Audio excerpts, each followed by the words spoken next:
আপনাদের সবাইকে জানাই আমার পরিবারে স্বাগত। নমস্কার বন্ধুরা, কেমন আছেন সবাই? আশা করছি সবাই খুবই ভালো আছেন। আজকে আমি চলে এসেছি আমার দিদির বাড়িতে। দিদি বাড়ির পরিবেশটা আমার সত্যি খুবই ভালো লাগে। দেখো কি ওয়াও ওয়েদার না, চারপাশটা পুরো সবুজে ঘেরা। আর এই হচ্ছে আমার দিদি, যে সারা দিন সবসময় কাজই করতে থাকে। আর একটা পুচকিকে দেখো কত কিউট না, আমি ওকে ধরতে গেছিলাম কিন্তু ও পালিয়ে যাচ্ছে। অথচ দেখো ওর বাড়িরই আমাদের কচি তার কোলে উঠে মানে আদর খাচ্ছে, কোনো অসুবিধা নেই, কিন্তু আমি যখন ধরতে যাচ্ছি তখন পালিয়ে যাচ্ছে। যাই হোক, তো হাই করো। দিদিকে থেকে সত্যি আমি অবাক, মানে সিরিয়াসলি বলছি।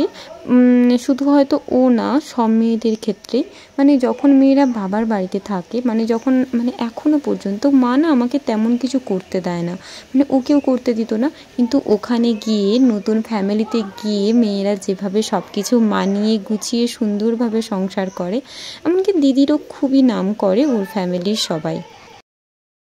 আর এই হচ্ছে আমার দিদি। আমি যখনই ওদের বাড়িতে আসি সারাক্ষণ দেখি ও কাজ করতে থাকে। আমি জানি না ও কী করে করে, মোট ও সবসময় কাজই করতে থাকে। আর একটা জিনিস তোমাদেরকে দেখাচ্ছি, আমি এদের গোয়ালে দেখলাম যে এদের গোয়াল ঘরে ফ্যান লাগানো, মানে আমি ফার্স্ট টাইম দেখলাম, তাই আপনাদের সাথে শেয়ার করলাম। আর এটা হচ্ছে এদের ঘরের দুধের থেকে বানানো ঘি। তো দিদি সিমাই করেছিল, তার উপর থেকে আমি সামান্য কিছু ঘি ছড়িয়ে দিলাম। ঘিটা স্মেল এত সুন্দর ছিল, এত সুন্দর ছিল। আমাদের তো কেনা ঘি খাই, তো ওদের বাড়ির তৈরি ঘিটার স্মেল খুব বেশি ছিল, আমি বেশি করে ঢেলে ফেলেছি। এই যে সেই সিমাইটা আমি নিয়ে নিয়েছি, বাড়ি থেকে অলরেডি খেয়ে গেছিলাম, কিন্তু সিমাইটা দেখে খুব ভালো লাগছিল তাই সিমাইটা খেয়ে নিলাম। সিমাইটা অনেক টেস্টি ছিল। আর এই যে দেখো, এই যে আমগুলো, এগুলো ওদের গাছেরই, মানে নিজের বাড়ির গাছেরই এক গাদা আম। আর এই যে কুমড়োগুলো দেখছো, এই কুমড়োগুলো এদের গাছেই, মানে এদের বাড়িতে যখন আমি যাই সিরিয়াসলি, মানে এদের বাড়ির শাক, বাড়ির মাছ, বাড়ির দুধ, শাক সবজি সব বাড়ির। আমার খুবই ভালো লাগে। এই যে রম্ভাগুলো দেখছো, এগুলোও এদের বাড়ির, আরও অনেক বড় বড় ছিল, সেগুলো ক্যামেরা করা হয়নি। আর এইটা হচ্ছে আমাদের পুচকির ছোটোবেলাকার ফটো। আর এই যে দেখো, আমাদের পুচকি এখন একটু বড় হয়ে গেছে ফটোর থেকে। ও মানে ওদের ঠাকুর ঘর আলাদা আছে, পুজো অলরেডি ঠাকুরমশাই করে দিয়েছে।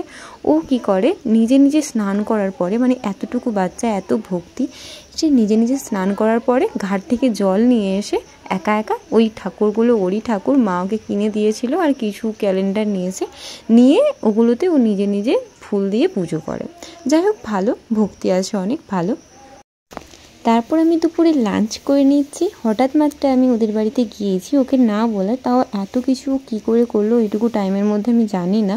লাঞ্চে ছিল অনেক কিছু, ভাত, আলু ভাজা, পেঁপে দিয়ে ডাল, সয়াবিনের তরকারি, একটা ছেঁচকি, তারপর ডিমের ঝাল, দই, আম।